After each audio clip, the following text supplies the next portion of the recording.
সবাই কেমন আছো? আশা করছি সবাই অনেক অনেক ভালো আছো এবং সুস্থ আছো। তো তোমাদের আশীর্বাদে আমি অনেক অনেক ভালো আছি। তো আজকে আমি তোমাদের সাথে নিয়ে চলে আসলাম একটা ব্লগ ভিডিও। তো চলো তোমাদের সাথে সেই ব্লগ ভিডিওটা শেয়ার করা। তো আজকের ব্লগটা শুরু করছি আমি এখান থেকে।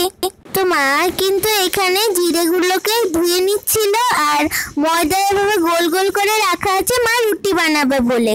তো জিরেগুলো কিন্তু অনেক কবার ধুয়ে নেওয়া হয়ে গেছে, তবুও এই যতক্ষণ না ব্রাউন কালারের জলটা চলে যাবে ততক্ষণই কিন্তু তোমাদেরকে এই জিরেটাকে ধুতে হবে। তো এখানে সারা মাসের জিরে আছে, এই জিরেগুলোকে কিন্তু মা শুকিয়ে তারপরে কৌটোতে ভরে নেবে। তো আজকে আমাদের বাড়িতে হয়েছিল মুগের ডাল। তো এখানে প্রথমেই মা মুগ ডালটাকে ভেজে নিচ্ছিল, তারপর ওই কড়াইতেই কিন্তু মা জলটাকে একটুখানি গরম করে নিচ্ছিল, কেন কি না মা মুগ ডাল এইভাবেই বানায়। তো সেই গরম জলের মধ্যে কিন্তু মুগ ডালগুলোকে দিয়ে দিল, দিয়ে পাত্রে যে মুগ ডালগুলো লেগেছিল ওই জলের সাহায্যে একটুখানি ধুয়ে আবার কড়াইতে কিন্তু মা দিয়ে দিল, দিয়ে এভাবে কিছুক্ষণ ফুটিয়ে নিতে হবে।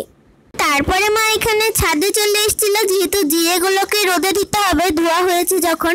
আর আজকে আমাদের এখানে প্রচন্ড গরম পড়েছে, কয়েকদিন খুব বৃষ্টি হলো, তোমাদের সাথে সেই বৃষ্টির ভিডিওটাও শেয়ার করেছি। আর এখানে হলো মা একটুখানি মৌরিও রোদে দিয়েছিল, খাওয়ার পর মৌরি খেলে কিন্তু খাবারটা অনেক তাড়াতাড়ি হজম হয়ে যায়।